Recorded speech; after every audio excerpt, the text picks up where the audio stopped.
السلام علیکم ناظرین، میں ہوں ڈاکٹر سجاد بخاری۔ آج بات کریں گے پہلگام،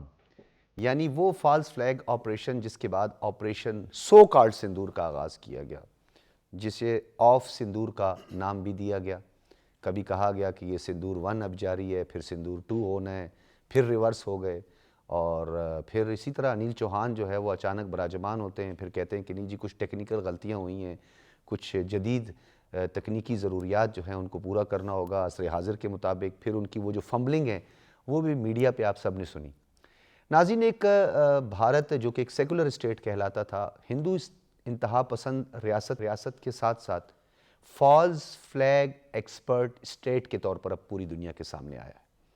یعنی یہ سلسلہ تو گو کہ 70s کے عشرے سے شروع ہوا تھا فالس فلیگ کا، لیکن 2001 میں پارلیمنٹ پر حملہ ہوا، پاکستان کا نام لگا لیا گیا وہاں پہ اور پاکستان پر الزام دھر لیا گیا۔ اسی طرح 2008 ممبئی حملے ہوئے، پتہ نہیں کون سا قصاب اور کہاں کہاں سے جو ہے ویژولز اکٹھے کر کے پاکستان پر الزام لگا دیا گیا۔ ایک تسلسل رہا، اور اس کے بعد ہم نے یہ دیکھا کہ 2 جنوری 2016 میں پٹھان کوٹ اور اڑی حملہ ہوتا ہے، وہ بھی پاکستان پر الزام لگا دیا جاتا ہے، اور 19 اس میں جو ان کی آرمی کے جوان ہیں وہ مارے جاتے ہیں۔ اسی طرح پٹھان کوٹ میں بھی جب پاکستان نے جوائنٹ انویسٹیگیشن کے لیے اڑی اور پٹھان کوٹ کی تجویز دی، تو پاکستان کے جو انویسٹیگیشن ٹیم تھی ان کو ایکسیس ہی نہیں دی گئی، اور کیا کچھ ان کے ساتھ ڈرامہ کیا گیا یہ بھی آپ کے سامنے ہے۔ اور پھر اس کے بعد پلوامہ کا ذکر کرتے ہیں، جو کہ 14 فروری 2019 کو رونما ہوا۔ 40 انڈین CRPF اور کچھ راشٹریہ رائفلز کے لوگ جو ہے اس میں مارے گئے۔ اس کے بعد انہی کے ایک اینکر ارنب سوامی صاحب، ان کو بہت سارے ناموں سے پکارا جاتا ہے، لیکن یہاں پہ تھوڑا سا ہم اس چیز کے احتیاط برتتے ہیں۔ ان کی اپنی ایک پہچان ہے کہ ان کو کس نام سے، ان کا نک نیم جو ہے وہ پاکستانی کس طرح لیتے ہیں وہ آپ سب کو پتہ ہے۔ وہ آج کل بڑی بھڑکے مارتے ہیں۔ پھر انہی کی ایک چیٹ جو ہے وہ پکڑی گئی، اور ایک پولیس کا اعلیٰ افسر جو تھا وہ اس چیٹ پہ ان کے ساتھ چیٹ کر رہا تھا واٹس ایپ پہ۔ تو جب یہ پلوامہ کا واقعہ رونما ہوا تو جشن منایا گیا۔ کیسے جشن منایا گیا کہ یہ ہماری ایک بہت بڑی وکٹری، اور ڈکے لگائے گئے اس پہ، یعنی اپنے ہی 40 سے زیادہ جو CRPF کے لوگ ہیں وہ مارے گئے، اور ڈیفینیٹلی اس میں جو راشٹریہ رائفل اور پنجاب ریجمنٹ کے جو قاتل ہیں وہ بھی اس میں شامل تھے، کیونکہ قتل و غارت Indian illegal occupied Jammu and Kashmir میں یہی راشٹریہ رائفل جو ہے وہ 90s کے عشرے سے لے کر اب تک جو ہے بھرپور انداز سے، جن میں سے ایک کو لیڈ کرتے رہے ہیں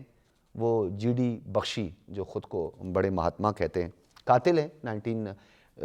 90s کے عشرے میں جو ہے وہ جس طرح Indian illegal occupied Jammu and Kashmir کا کپواڑہ میں وہ بس پہ چڑھے، اور یہی راشٹریہ رائفل کے لوگ ان کے ساتھ تھے، اور انہوں نے اسٹیٹ فائرنگ کی، مقدمات بھی درج ہیں ان کے حوالے سے، اور ان کا بڑا ایک بھیانک کردار رہا ہے۔ ایک قاتل ہیں، آج جو ہے وہ بیٹھ کر جو ہے بڑے جو ہے بھاشن دے رہے ہوتے ہیں۔ اسی حوالے سے ہمارے وفاقی وزیر اطلاعات و نشریات نے آج ایک خصوصی گفتگو کی ہے، فالس فلیگ کی تاریخ انہوں نے دہرائی ہے، اور یہ کہا ہے کہ پاکستان اپنے موقف پہ ڈٹا رہا اور بھارت اپنا موقف پیش کرنے سے قاصر رہا۔ پہلگام واقع کھوکھلے پن، غیر منطقی، جھوٹی انا، تکبر اور حوث پر مبنی سوچ کی عکاسی کرتا ہے، یہ کہنا تھا وفاقی وزیر اطلاعات و نشریات کا۔ Bharat Pahalgam false flag operation میں سوالات کا تسلی بخش جواب ہی نہ دے سکا۔ ناظرین، جہاں گھنٹوں لگ جاتے ہیں وہاں 10 منٹ کے اندر اندر FIR درج کر دی گئی اور پاکستان پر الزام لگا دیا گیا، اور اس کے بعد اپنا شوق پورا کرنے کی خواہش ہوئی، شوق انہوں نے پورا کیا، شوق کی انہوں نے ایک جسارت کی، ہم نے ان کا شوق پورا کر دیا، ملیا میٹ کر دیا، زمیں بوس کر دیا، ایکسپوز کر دیا۔ آج تک اس خفت کو مٹانے کے لیے اور اپنے رافیلز کے پرزے چھپاتے رہے، اور پوری دنیا بار بار کہتی رہی کہ کہاں ہیں آپ کا وہ جو پاکستان کے آپ نے طیارے گرائے تھے اور آپ نے ایئر فیلڈز پہ حملہ کیا اور یہ کیا وہ کیا، پتہ نہیں کیا کیا انہوں نے من گھڑت کہانیاں سنائی۔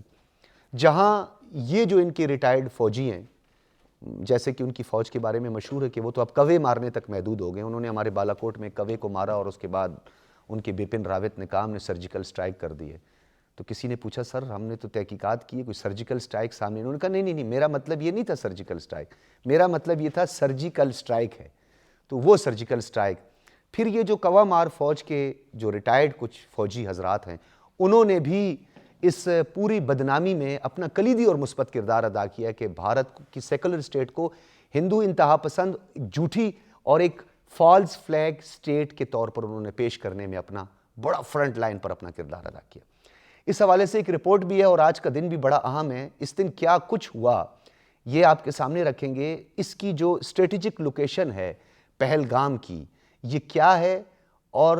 یہ بھی آپ کو بتائیں گے کہ اس سے صرف 5 کلومیٹر کے فاصلے پر اسی راشٹریہ رائفل جس کا میں آپ کو ذکر کر رہا تھا اس کی اور ریزرو پولیس کی چیک پوسٹ موجود ہے۔ ایسی ہائٹ پر اور ایسے ایریا کو جس کو منی سوئٹزرلینڈ کہتے ہیں، وہاں پہ چند لوگ آتے ہیں، ایلینز ہیں، لوگوں کو مار کے چلے جاتے ہیں۔ یہ ہے بھارت کا بھیانک چہرہ، اپنے ہی لوگوں کو شہید کروا کے اس پہ بھونڈی حرکتیں کرنا، یعنی ڈرٹی پالیٹکس کرنا۔ اسی حوالے سے ایک رپورٹ ہے پہلگام کے حوالے سے، پہلے وہ دیکھیے پھر مزید گفتگو کریں گے۔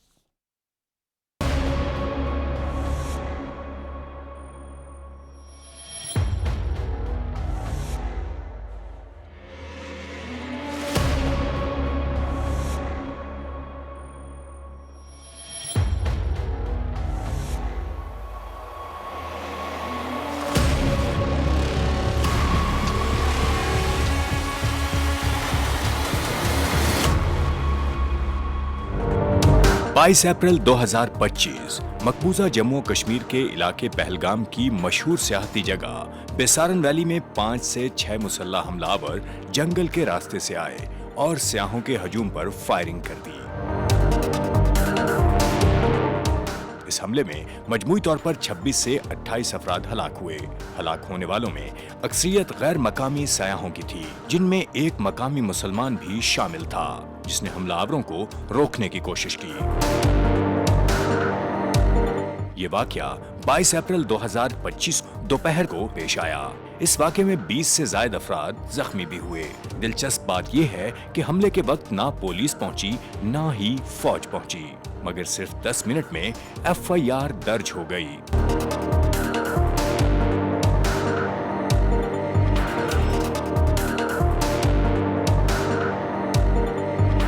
ہندوستانی سیاستدانوں اور میڈیا نے فوری طور پر الزام پاکستان پر دھر دیا، جو کہ ہندوستانی پروپیگنڈے کا واضح ثبوت ہے۔ سوال یہ ہے کہ انٹیلیجنس رپورٹس کے باوجود جب پہلگام جیسے علاقے میں ہائی الرٹ تھا تو حملہ آوروں نے اتنی دیر تک فائرنگ کیسے کی اور وہ فرار ہونے میں کامیاب کیسے ہوئے؟ اور قابض ہندوستانی فورسز کا جوابی کارروائی میں تاخیر سے پہنچنا امداد میں سب سے بڑی رکاوٹ بنا۔ اگر 7 لاکھ سے 12 لاکھ کے آس پاس یہاں سیکیورٹی فورسز ہے، اس کے باوجود ان کو یہ پتہ نہیں انٹیلیجنس فیلئر 3 ٹائر سیکورٹی رہتے ہوئے بھی ایسا لیبس ہے اور یہ سیکورٹی لیبس ہے۔ What happened to our intelligence? Have we failed somewhere? And if we have, why have we failed? جدید ترین ٹیکنالوجی اور ہیلی کاپٹرز کے ہوتے ہوئے بھی زخمیوں کو ایئر لفٹ کرنے میں 5 گھنٹے سے زیادہ کا وقت لگایا گیا۔ شاید اس واقعے کو سانحہ بنانے کے لیے پہلے سے ہی اسی طرح ڈیزائن کیا گیا تھا، جو کہ شاید را کا پلان تھا۔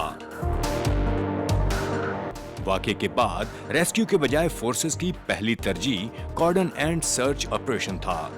تاکہ کارروائی کا ڈرامہ رچایا جا سکے، جبکہ پہلی ترجیح زخمیوں کو بچانا اور انہیں وہاں سے نکالنا ہونا چاہیے تھا۔ ہندوستانی ناقدین اور انسانی حقوق کے تجزیہ کاروں کے مطابق بھی یہ واقعہ محض حادثہ نہیں بلکہ انتظامیہ اور سیکیورٹی ایجنسیوں کی مجرمانہ غفلت تھی، یا پلوامہ کی طرح ایک فالس فلیگ آپریشن۔ پلوامہ کی شہادت کو یاد رکھو اور اب ہم بالا کوٹ کریں گے، یہ کریں گے، وہ کریں گے۔ اس کو الیکشن کے لیے یوز کرنا چاہتے تھے کہ یہ پاکستان نے کیا، ہمارے جوان مارے اور اب ہم ہرائیں گے، کہ اب یہ سارا اونس پاکستان کی طرف لانا ہے تو چپ رہیے۔ مطلب یہ ایک طرح کی سرکار کی چالو پالیسی تھی کہ blame Pakistan and we will get credit and it will help our election. ماضی گواہ ہے کہ ہندوستان اکثر اپنی اندرونی ناکامیوں یا مقبوضہ جموں و کشمیر میں انسانی حقوق کی خلاف ورزیوں سے دنیا کی توجہ ہٹانے کے لیے پاکستان پر الزام لگاتا ہے۔ پہلگام واقعے میں بھی ابتدائی تحقیقات شروع بھی نہیں ہوئی تھیں کہ مودی نے اپنے انتخابی فائدے کے لیے اپنی پرانی روش کو برقرار رکھتے ہوئے اس واقعے کا الزام بغیر کسی ثبوت کے پاکستان پر لگا دیا۔